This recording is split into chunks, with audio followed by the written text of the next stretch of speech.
अस्सलाम वालेकुम क्लास, कैसे हैं आप सब लोग? ठीक हैं। तो अच्छा, तो आज हम लोगों ने जो अपने बायोलॉजी का नेक्स्ट टॉपिक पढ़ना है ना, वो है फंक्शनिंग ऑफ किडनी। ठीक है। इससे पहले हम लोगों ने इसका जो पढ़ा था, स्ट्रक्चर के बारे में पढ़ा था, यूरिनरी सिस्टम का जो पूरा एक सिस्टम था वो हम लोगों ने इसमें डिस्कस किया था।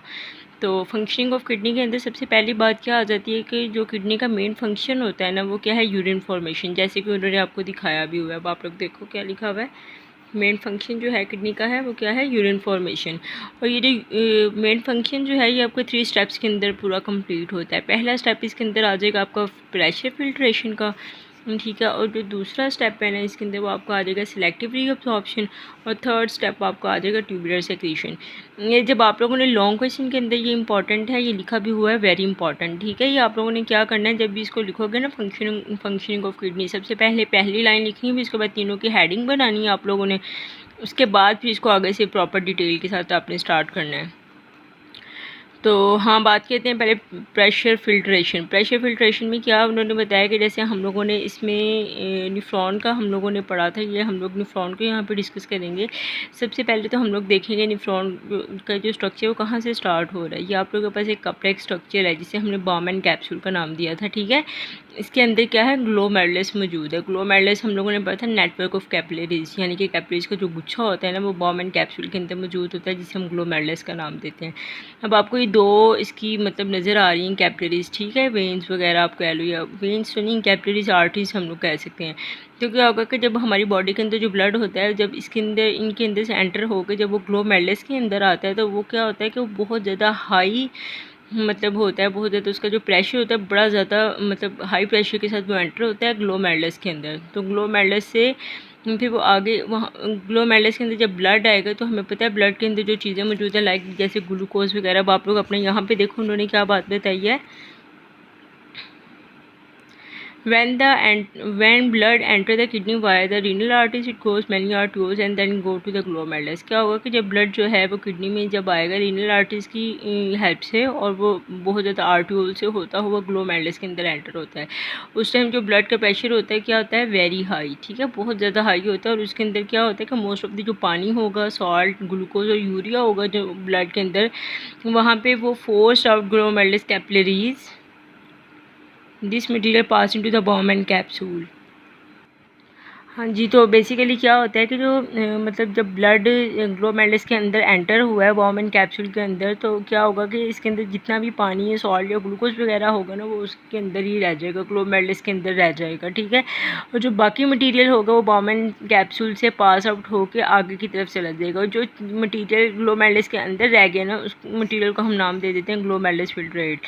ठीक है। और यहाँ पे उन्होंने ब्लू कलर का बॉक्स है, यहाँ पे उन्होंने बात बताई दी है कि जो ब्लड सेल्स होती हैं, या उसके अलावा आपकी जो प्रोटीन्स के जो होंगे, वो जो है वो ग्लोमेरुलस कैपिलरीज के अंदर से फिल्ट्रेट नहीं होती। क्यों? क्योंकि उनका साइज़ जो होता है वो बहुत लार्जर साइज़ होता है, तो इसी वजह से उसमें फिल्ट्रेट नहीं होती।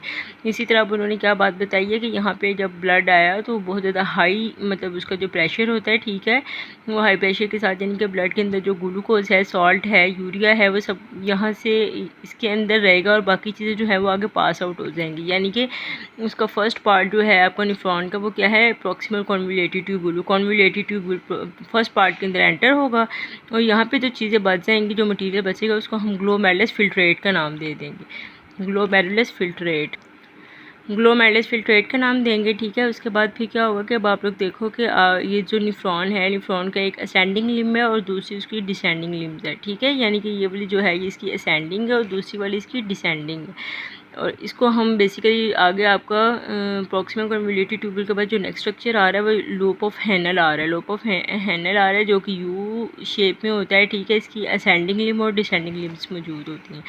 तो आगे हम लोग बात करेंगे, जो नेक्स्ट स्टेप होता है सिलेक्टिव रीअब्जॉर्प्शन। इसके अंदर क्या होगा? ये आपका सेकंड स्टेप होगा। इसके अंदर क्या है, तकरीबन 99% जो ग्लोमेरुलस फिल्ट्रेट होता है ना, वो ब्लड कैपिलरीज के अंदर दोबारा रीअब्जॉर्ब हो जाता है through the process of the osmosis. वहाँ पे होगी डिफ्यूजन और एक्टिव ट्रांसपोर्ट की वजह से, वहाँ पे फिर दोबारा जो कुछ पानी होगा, कुछ वाटर ग्लूकोज दोबारा रीअब्जॉर्ब होगा किसके अंदर, प्रॉक्सिमल कॉन्वोल्यूटेड ट्यूब्यूल के अंदर, यानी कि 99% तकरीबन इसके अंदर हो गया होता है फिल्ट्रेट, लेकिन उसके बावजूद भी दोबारा इसकी रीअब्जॉर्प्शन करवाई जाती है। रीअब्जॉर्प्शन होती है वो प्रॉक्सिमल कॉन्वोल्यूटेड ट्यूब्यूल के अंदर होती है, some water and some glucose वगैरह की, ठीक है। उसके बाद फिर नेक्स्ट हम लोग बात करें तो उन्होंने हमें क्या बताया है कि जो सॉल्ट है वो रीअब्जॉर्ब हो जाता है एक्टिव ट्रांसपोर्ट से, then water follows by osmosis. फिर जो डिसेंडिंग लिम्स उसकी होती है, डिसेंडिंग लिम्स में रीअब्जॉर्प्शन होती है वाटर की, जबकि जो असेंडिंग लिम्स होती है लोप ऑफ फिनल की, उसके अंदर रीअब्जॉर्प्शन होती है सॉल्ट की।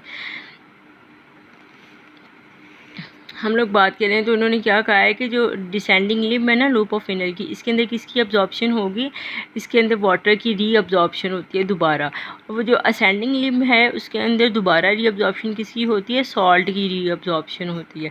ये सेकंड स्टेप है, क्या है, ठीक है। उसके बाद हम लोग अगली बात पहले कर लेते हैं, क्या थर्ड स्टेप में उन्होंने हमें बताया है कि जी ट्यूबुलर सेक्रेशन होती है। ट्यूबुलर सेक्रेशन के अंदर क्या होगा, डिफरेंट आयंस, कैटिन और यूरिया वगैरह जो है वो आपका सारा ब्लड के अंदर क्या है मतलब फिल्ट्रेट की फॉर्म में, फिल्ट्रेट में मौजूद होगा जो कि रीनल ट्यूब्यूल के अंदर। फिर उसके बाद उन्होंने बताया कि इसके साथ बेसिकली क्या होता है कि यानी कि जो फिल्ट्रेट इसके अंदर ब्लड के अंदर मौजूद होता है या सिक्रीट होता है, उसकी सबसे बड़ी रीज़न होती है कि वो हमारे जो ब्लड की पीएच है ना, नॉर्मल पीएच, उसको मेंटेन रखता है। जो नॉर्मल पीएच होती है वो आपकी 7.35 से 7.45 मोस्ट इंपॉर्टेंट एमसीक्यूज़ है कि ब्लड की जो नॉर्मल पीएच कितनी होती है, ठीक है। ये किसकी वजह से होती है, ये ट्यूबुलर सेक्रेशन की वजह से होती है। फिर उसके बाद जब हम लास्ट इसकी देखें तो हमारे पास ये कलेक्टिंग डक्ट है आपके पास, ठीक है, जिसको उन्होंने नाम दिया हुआ है कलेक्टिंग डक्ट।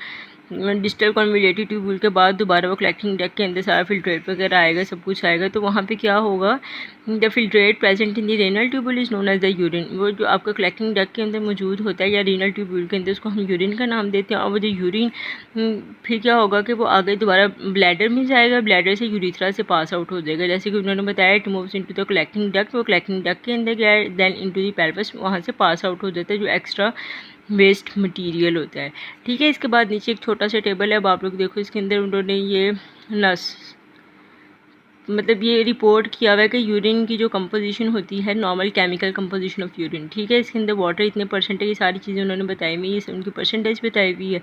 या आप लोगों ने वैसे जस्ट एमसीक्यूज़ के लिहाज से इसको करना है, एमसीक्यूज़ के लिहाज से बस जस्ट आप लोग थोड़ा सा इसका मतलब कॉन्सेप्ट ले लेना कि कितनी चीज़ें क्या क्या प्रेजेंट है, बस इसके अंदर यही है। हम इसकी दोबारा एक दफ़ा हम लोग इसको कर लेते हैं। क्या हम लोगों ने डिस्कशन की है, सबसे पहले फंक्शनिंग ऑफ किडनी के अंदर 3 स्टेप्स होते हैं, एक pressure filtration, selective reabsorption, third वाला क्या है, ट्यूबुलर सेक्रेशन। तो पहला मेन फंक्शन जो है वो किडनी का वो है यूरिन फॉर्मेशन, ठीक है। वो 3 स्टेप्स के अंदर करवाता है। तो पहले प्रेशर फिल्ट्रेशन में हम लोगों ने बात की है कि बॉमन कैप न्यूफ्रॉन के अंदर जो बॉमन कैप्सूल है इसके अंदर ग्लोमेरुलस मौजूद है। ग्लोमेरुलस क्या होता है, कैपिलरीज, नेटवर्क ऑफ कैपिलरीज, ठीक है। आप यहाँ पे लिख लो,